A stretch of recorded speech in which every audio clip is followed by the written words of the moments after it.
If you need to get into your GoDaddy cPanel quickly, this is the easiest method because GoDaddy can authenticate you automatically without needing a separate cPanel password.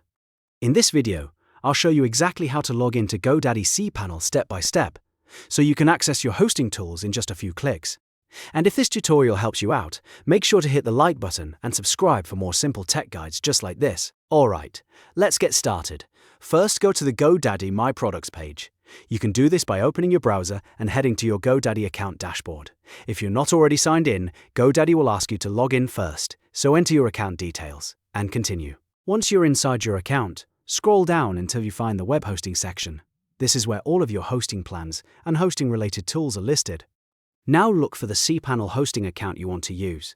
If you have more than one hosting plan, make sure you choose the correct one so you don't open the wrong dashboard. Next to that hosting account, click Manage. This will open the hosting management page for that specific plan. On the hosting dashboard, look in the top right corner and you'll see the cPanel Admin button. This is the fastest way to open cPanel from GoDaddy.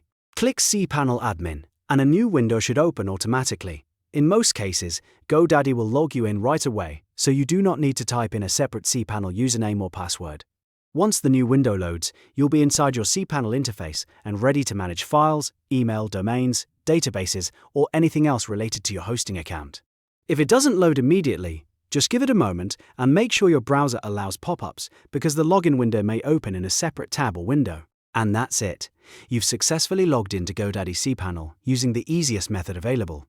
No extra password, no complicated steps, just a simple direct login through your GoDaddy hosting dashboard. If this video helped, please hit like, subscribe and leave a comment if you want more GoDaddy tutorials. Thanks for watching, and I'll see you in the next one.